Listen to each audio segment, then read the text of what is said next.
faites un peu plus de 33% des voix, sauf erreur. Votre première réaction d'abord? Bien, écoutez, c'est à peu près dans la cible que je m'étais fixée, puisque j'avais dit que la force du PDC, dans la mesure où il participait aux urnes avec une famille démocrate chrétienne qui avait une candidate jaune dans le Haut-Valais, devrait arriver à 35%, et je suis à 33%, donc c'est à quelque chose près dans la cible envisagée. Donc c'est vraiment cette candidature jaune quand même qui vous a porté un petit peu préjudice?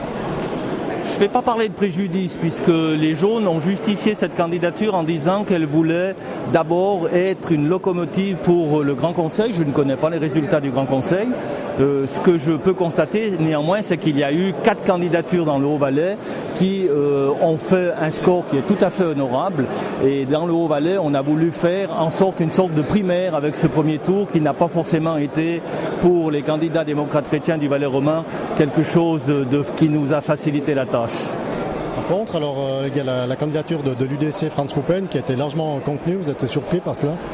Non, je n'ai pas de surprise de ce côté-là, puisque nous voyons bien que j'avais toujours prédit et prévu que tous les candidats passeraient largement la barre des 8%, et ça se confirme aujourd'hui. Qu'est-ce qui va se passer maintenant, d'après vous, un deuxième tour? Difficile de le dire, hein. Je pense qu'il y aura un deuxième tour. Éric Felet a annoncé qu'il allait partir. Oui, très probablement. Eh bien, je suis prêt à batailler pendant 15 jours avec mes collègues pour que l'on rentre au gouvernement avec 3 PDC qui sont les 3 en tête ce soir. Et une femme. Et une femme. Merci. Je vous en prie.